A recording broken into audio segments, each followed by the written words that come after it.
Morai wins Dr. William Ruto agendrete na etaro yaya sense ya US etaro yaya ya matuko ane sebono alinge se chinse moja Atlanta imeyense meyo ya US singa kechoni go Ruto atwanirete igoro yengana yogosira abasae amona basubati imeyense to ya Kenya satebete ndachinga kechiga ale asuburai iganga ya eno kwenekinga osukiri motwe abasubati ase okubasi sense mo yechisemi na baigo ase amagendero yoborai.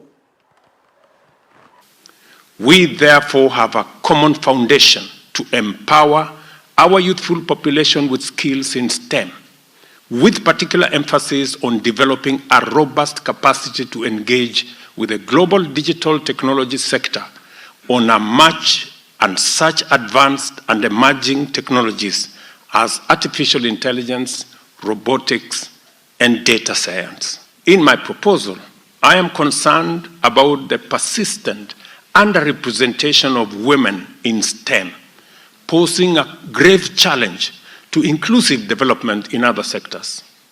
Despite evident progress, Kenya faces a significant gender gap in STEM at all levels, from education to the workforce. Our partnership must therefore be intentional about promoting women's participation in STEM.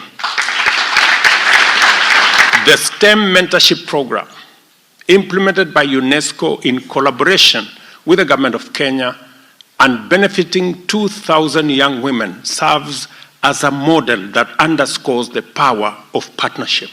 We are determined to leverage the Kenya-US partnership to empower and inspire greater female participation and leadership in STEM.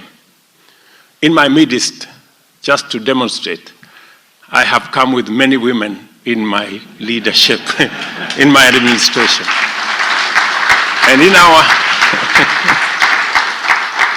I want to ask the women governors who are here, the women governors who are here, those three ladies are some of our foremost great leaders in Kenya, demonstrating the power of women leadership. Thank you very much.